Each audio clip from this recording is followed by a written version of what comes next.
Hello, KillerRoo here with a Dungeons & Dragons 5e rule review. I wanted to talk about Lucky today. I eventually hope to go through a lot of different rules, if not all of them at some point as I go. That'll keep me in material for a very long time. But today I wanted to talk about Lucky and specifically how it interacts with disadvantage, but the rule in general. So first, the rule is written. You have inexplicable luck that seems to kick in at just the right moment. You have 3 luck points whenever you make an attack roll, an ability check, or a saving throw. You can spend 1 luck point to roll an additional d20. You can choose to spend one of your luck points after you roll the die, but before the outcome is determined. You choose which of the d20s is used for the attack roll, ability check, or saving throw.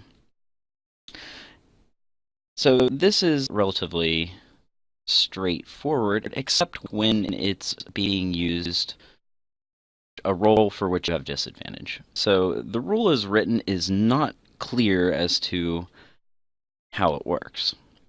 And this ended up causing a problem in one of my games. Somebody made a roll with disadvantage, used lucky, and argued that they get to choose the d20 of the 3 that they would get to use. Apparently, Wizards has gotten questions about this. Sage Advice had an article that came out, and it states the lucky feat lets you spend a luck point, roll an extra d20 for an attack roll. If you have disadvantage on your attack roll, you could spend a luck point, roll a third d20, and then decide which of the 3 to use. The problem I have with this is that is effectively giving you not only advantage, but advantage with lucky on a disadvantaged roll, which really doesn't make a whole lot of sense. So we had a brief argument. I ruled in-game as to how we would do it, and then continued.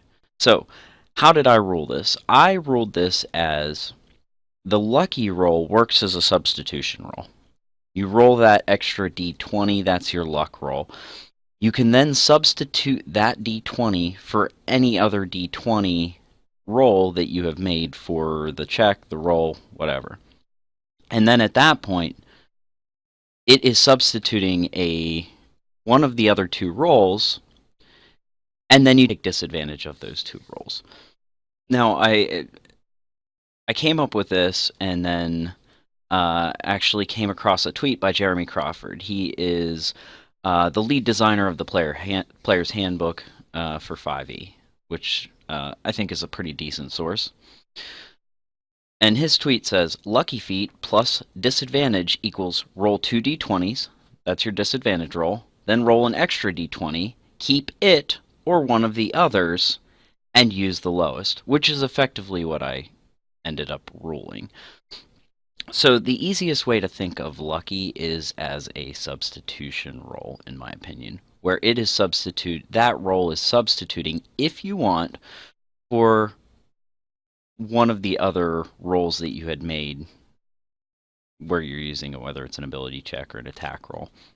It does not negate the fact that you have disadvantage.